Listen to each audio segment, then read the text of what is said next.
Pourquoi dire la vérité? Eh bien, peut-être que elle peut avoir... vous ne pourrez pas manger sans argent, mais peut-être qu'elle pourrait avoir la compassion pour un pauvre R seul.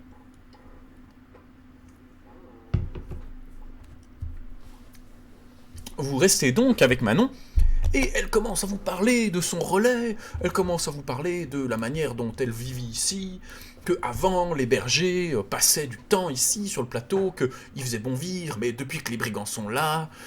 En bref, elle vous déballe toute l'histoire du patelin, de A à Z. Elle connaît le nom de chaque brebis de tête.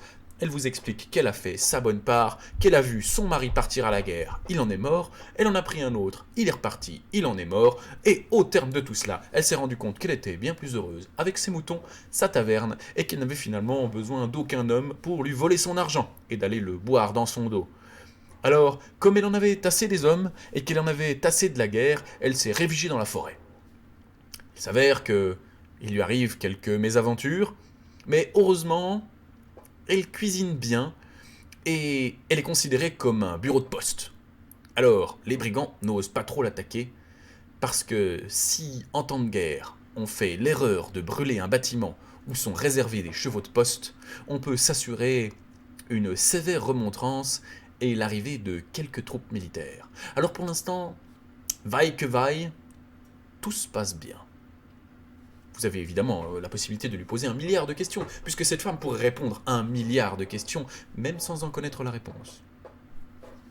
Vous êtes emprunté et, en mangeant, vous vous rendez compte qu'elle doit aller s'occuper de faire les chambres. Elle vous le dit d'ailleurs, juste au moment où vous commencez à prendre la parole.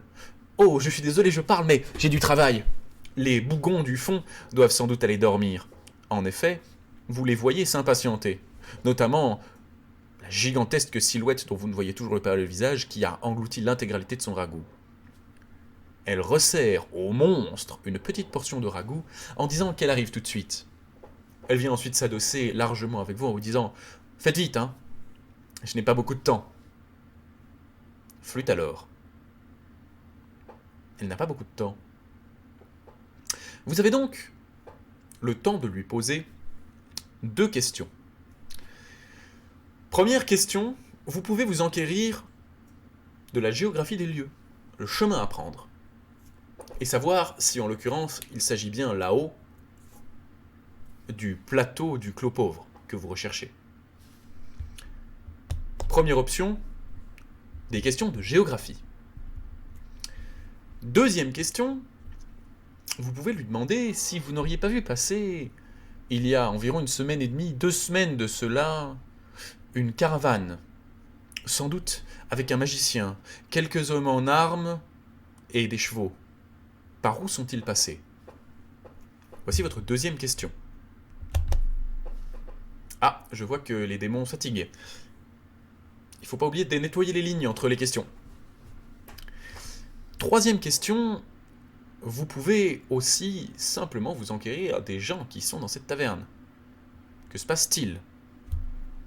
Qui sont ces personnages? Quatrième question, vous pouvez lui avouer maintenant que il vous est arrivé des mésaventures et que vous n'avez pas d'argent.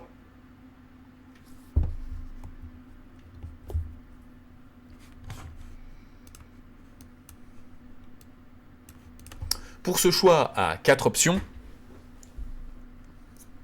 Zifus, je vois que vous vous laissez aller.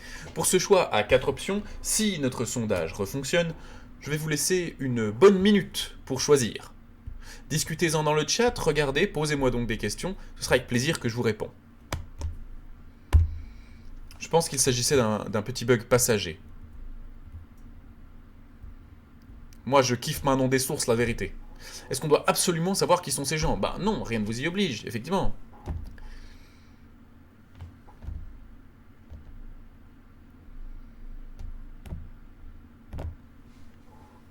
Oui, mais quand même. Vous pourriez lui proposer de l'aider, mais est-ce qu'elle a réellement besoin de vous? Manon, Manon, pourquoi es-tu pressée? Manon doit aller faire les chambres, elle lui a dit. Les gens qui viennent d'arriver dans le relais ont envie de dormir. Ils doivent se reposer.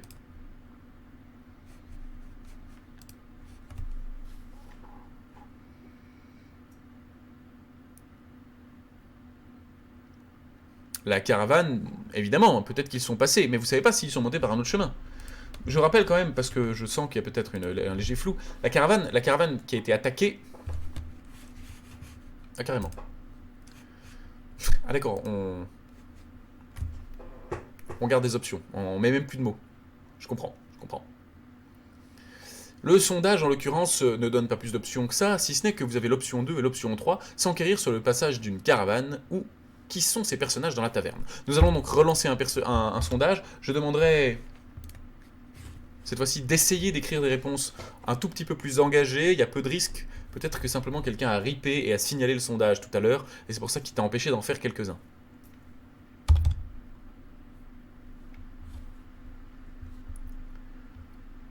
Vous décidez donc de option 1, option 2, s'enquérir sur le passage de la caravane, ou option 3, de demander qui sont ces personnages étranges qui mangent, et surtout le monstre avec sa capuche. Manger du ragoût alors que vous reposez dans le chaud d'une taverne avec sa capuche, c'est particulier. On relance ce petit sondage et vous avez 30 secondes cette fois-ci pour répondre.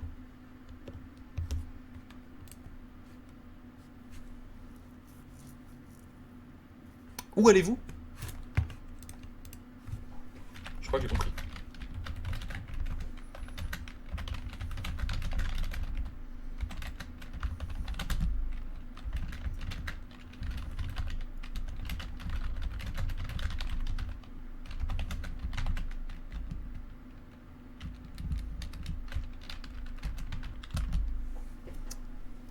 Et donc, vous demandez, mais qui sont ces gens? Oui, vous avez 2 questions avant qu'elles doivent s'occuper des chambres. Ces gens? Je ne sais pas. Le monstre, là, il n'a pas décroché un mot.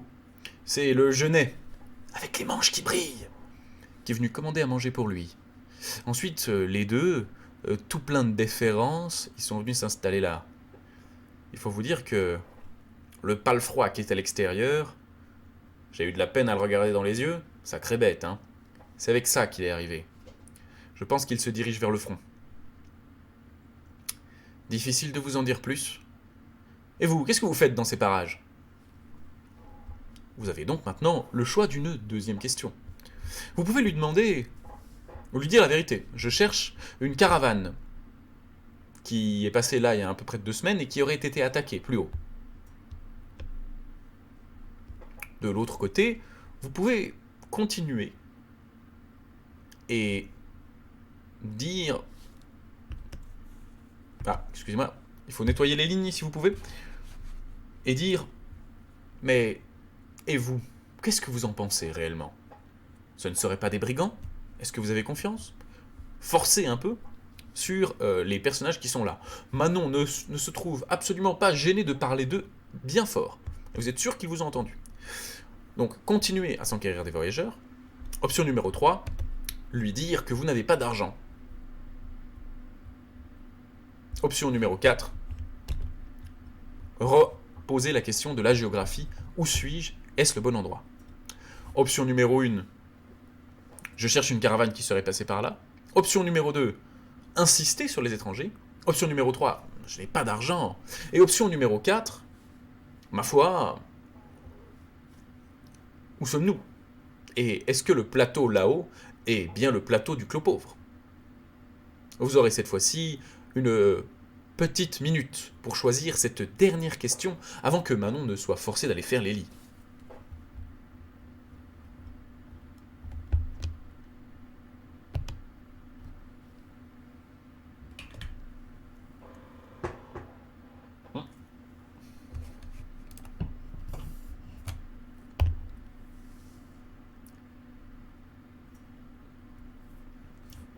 Quelques petits problèmes techniques, nous allons régler ça.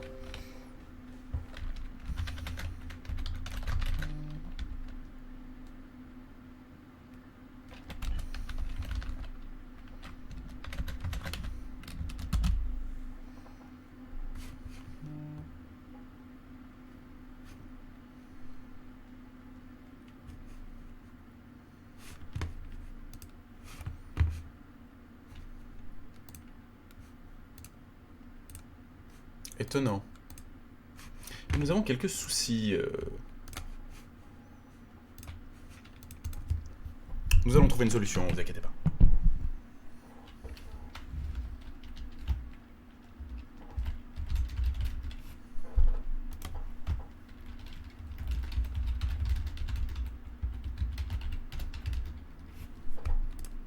Première option, je cherche une caravane. Deuxième option, insister sur les étrangers qui mangent ici. Troisième option, avouez que vous n'avez pas d'argent.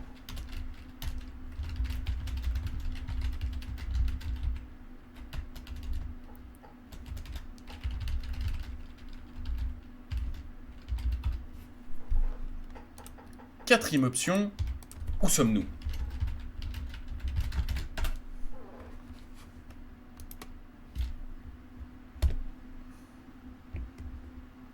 Et vous avez une petite minute pour répondre à cela.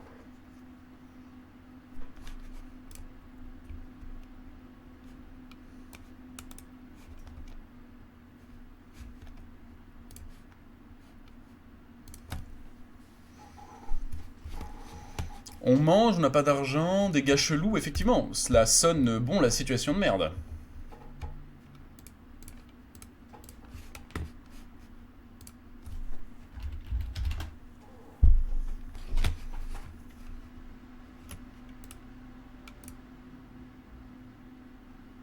Pour l'instant, les votes semblent partagés, et avec 7 votants, le favoritisme va pour où sommes-nous?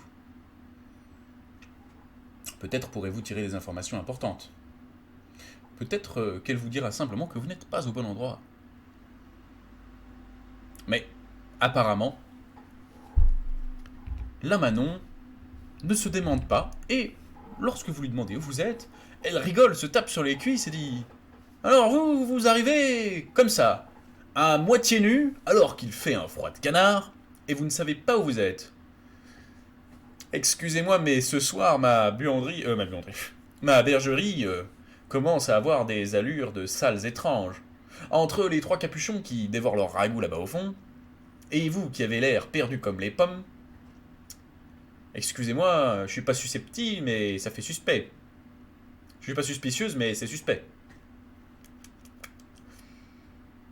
De fait, elle vous explique que vous êtes effectivement au relais de la bergerie. Ça, vous le saviez déjà, cela fait 1 heure qu'on vous le répète. Mais effectivement, également sur le chemin qui mène de manière la plus sereine possible là-haut, sur le clos pauvre. Pas grand-chose à y faire, un immense plateau avant les montagnes, que très peu de paysans qui y vivent, à part quelques hommes de Stapi qui y cultivent encore des choses, mais la zone a été longtemps désertée.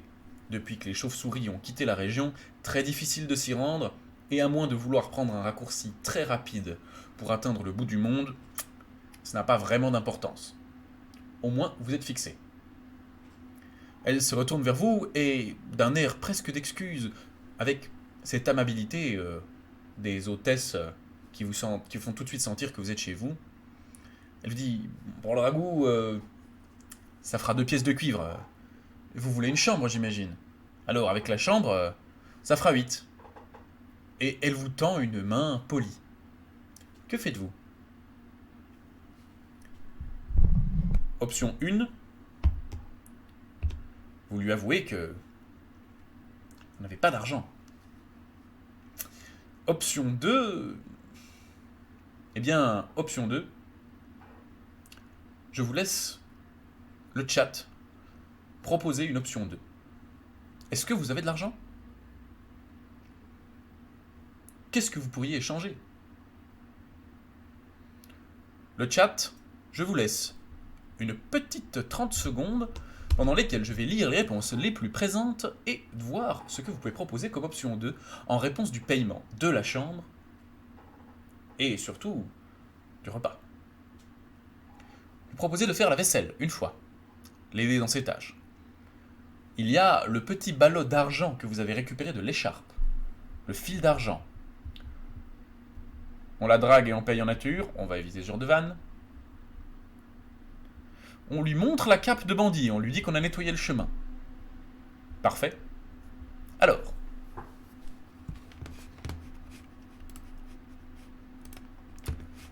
voici les options. Vous pouvez lui dire que vous n'avez pas de quoi payer, mais que vous avez nettoyé le chemin.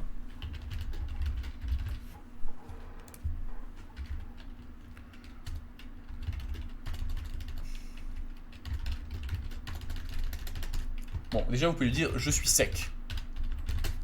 Option numéro 2, vous pouvez lui dire « je suis un héros, en vrai ». Option numéro 3, vous pouvez simplement lui dire « je peux vous aider pour payer ». Option numéro 4, vous pouvez lui proposer le petit rouleau du fil d'argent que vous avez récupéré.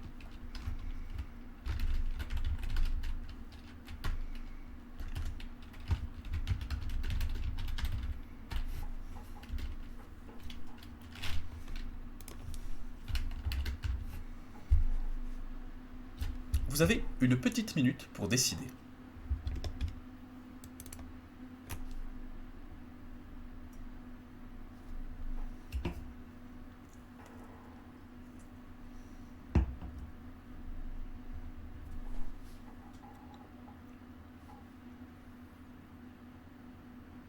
Effectivement, peut-être qu'elle va croire que vous l'avez volé. Mais l'avantage, c'est que vous avez aussi l'écharpe d'où venait le fil d'argent. Puisque le fil d'argent vous vient d'une écharpe arrachée.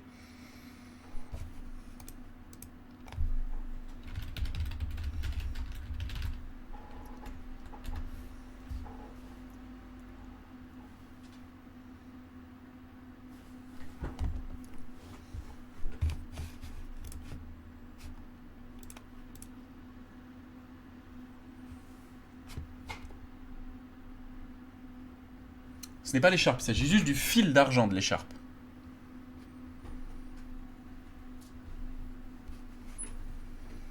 Option 5, commencez à courir. Eh bien, sans courir, vous vous faites cueillir. Vous êtes un héros. Comment ça, vous êtes un héros? Et où est-ce que vous avez eu cette cape d'abord? Vous faites un petit pas en arrière. Et vous entendez le banc derrière vous, où mangeait l'immense stature qui grince contre le carrelage. Et ça veut dire que vous n'avez pas un rond pour me payer mon ragoût? Et vous avez le toupet de me dire que vous êtes un héros? Vous êtes juste un assassin. Et qui sait si vous n'avez pas trouvé cette espèce de cape quelque part dans la rivière? Il y en a plein maintenant. Il y a eu une attaque là-haut il y a quelque temps, et on trouve des crapauds qui descendent les flots comme si on tapait dans un arbre et les pommes nous tombaient dessus. Bon, sortez. Vous ne pouvez pas payer. Je vais être grand seigneur et je vous dirai que la nourriture est pour la maison, parce que vous m'aviez l'air bien gringalet, et qu'en plus un malhonnête ne doit pas manger de ragoût aussi bon souvent.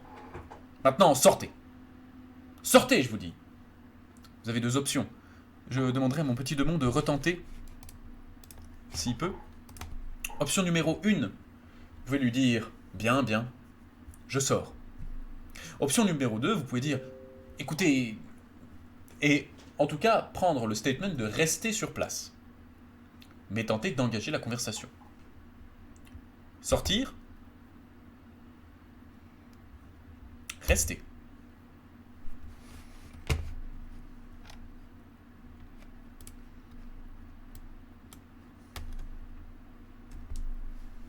Vous avez 30 secondes pour choisir. Si tu arrives à le lancer. Parfait, ça remarche.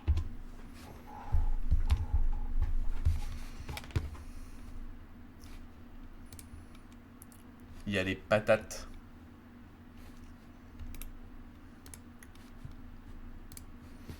Dans mon chat.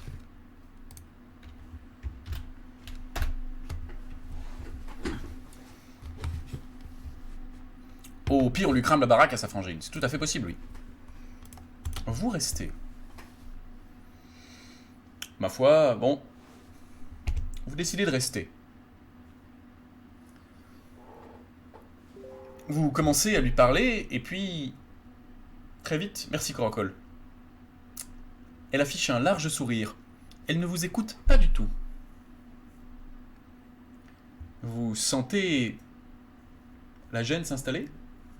Et puis, il vous reste un tout petit instant pour réagir. Au moment où vous sentez la paluche immense, extrêmement lourde, qui s'appuie sur votre épaule, et une voix grave dire « Écoute, bonhomme, laisse la bergère tranquille, et va dormir dans la forêt. Je crois que ce sera mieux, d'accord ?» Vous avez maintenant le choix de lever les mains et d'expliquer qui vous êtes en disant la vérité. Option numéro 1. Vous avez également la possibilité de vous retourner et de rebrousser chemin. Option numéro 2. Vous avez la troisième option, sortir vos armes et confronter les personnes qui vous intiment de sortir. Option numéro 1, expliquer qui vous êtes. Option numéro 2, sortir sans demander son reste. Option numéro 3, bagarre.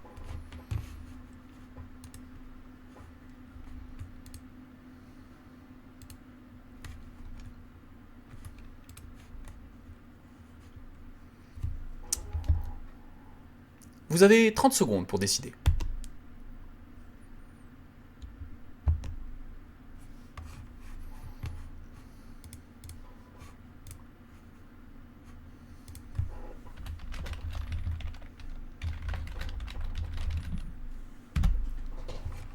En vrai, est-ce que vous êtes chaud de la baston? Est-ce que vous avez compris ce qui se passe dans votre dos? Qui est cette personne? Et pourquoi sa main est-elle si lourde?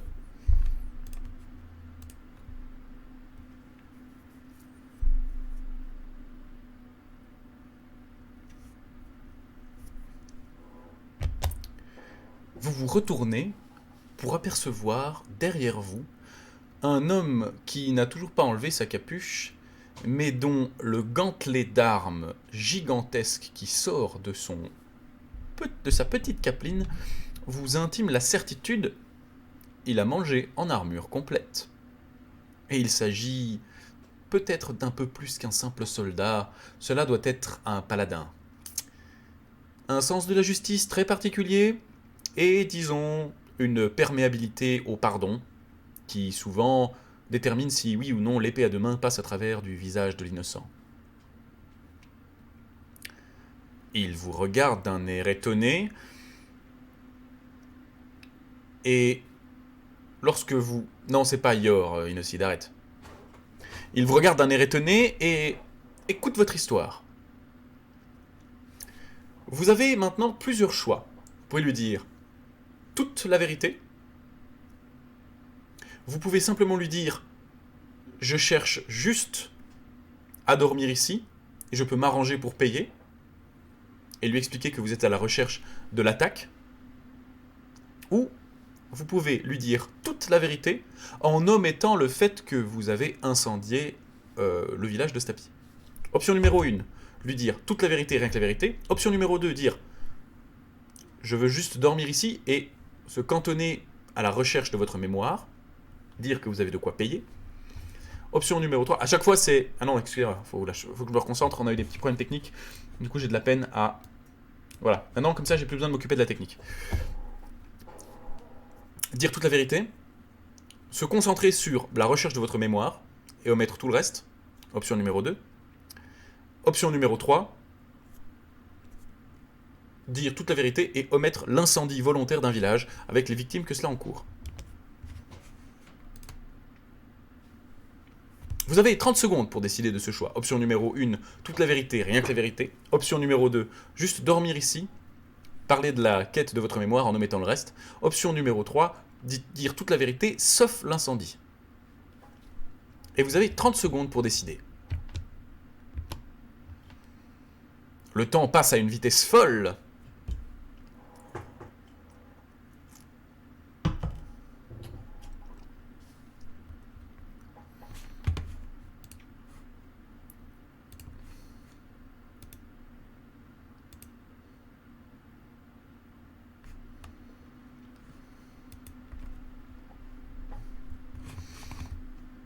Nous avons toujours le même problème de... Nous avons toujours le même problème de sondage, c'est terrible. Donc je vais le refaire moi-même, je m'excuse. C'est dommage que ce soit le dernier sondage où ça arrive, mais voilà. C'est parti. Option numéro 1.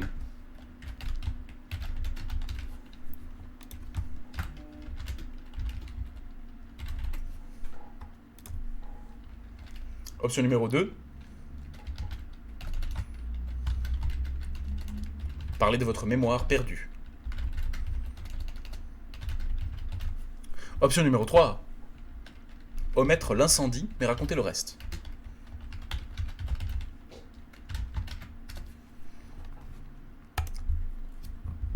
Voilà.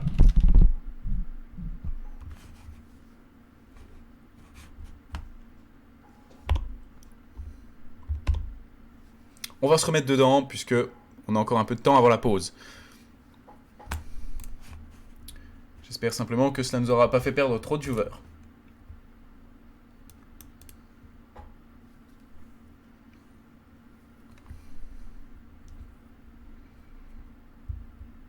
Un prêtre en armure lourde, difficile. Normalement, un prêtre, ça a une armure légère.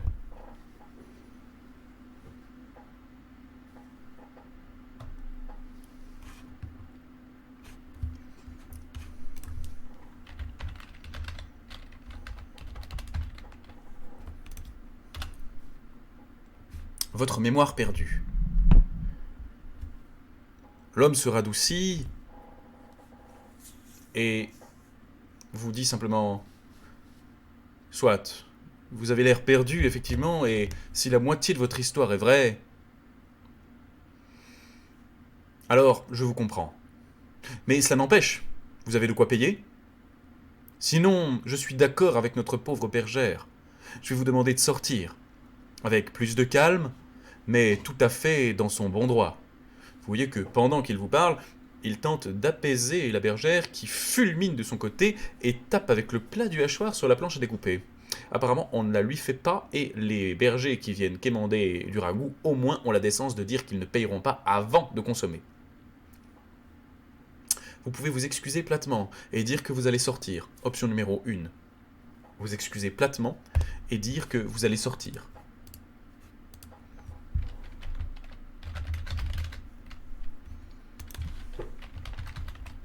Option numéro 2. Vous pouvez dire... Option numéro 2. Vous pouvez dire qu'il vous reste le fil d'argent. Option numéro 3. Vous pouvez mettre votre équipement en gage.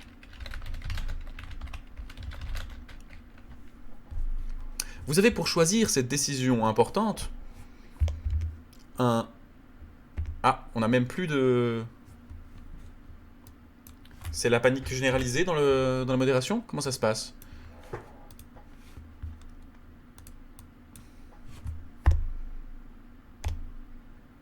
Excusez-moi. Parfait.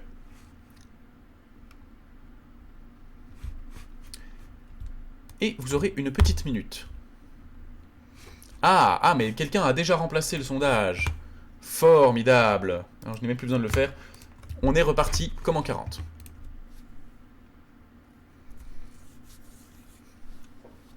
On aura perdu, ces petits problèmes techniques nous auront coûté 5 viewers quand même. Bon, ce n'est pas dramatique, mais on va faire avec.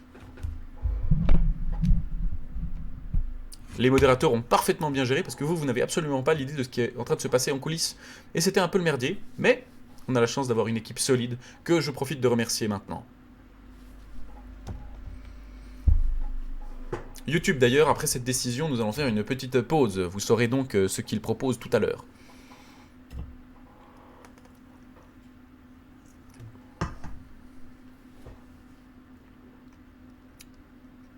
Et nous arrivons au terme de ce sondage.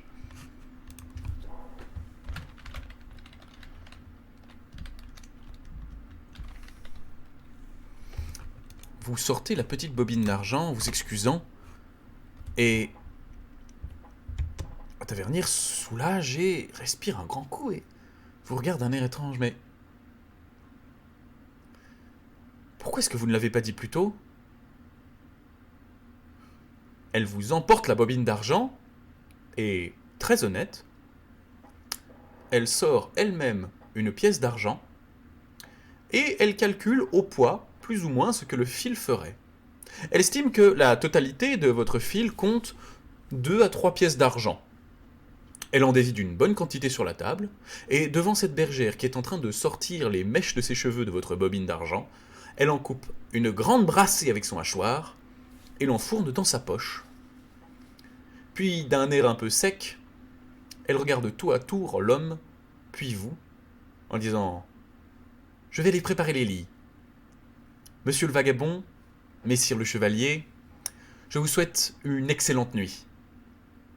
Maintenant, si vous voulez bien excuser, j'ai du travail. » YouTube, maintenant que Manon est allée préparer les lits, nous allons faire une petite pause.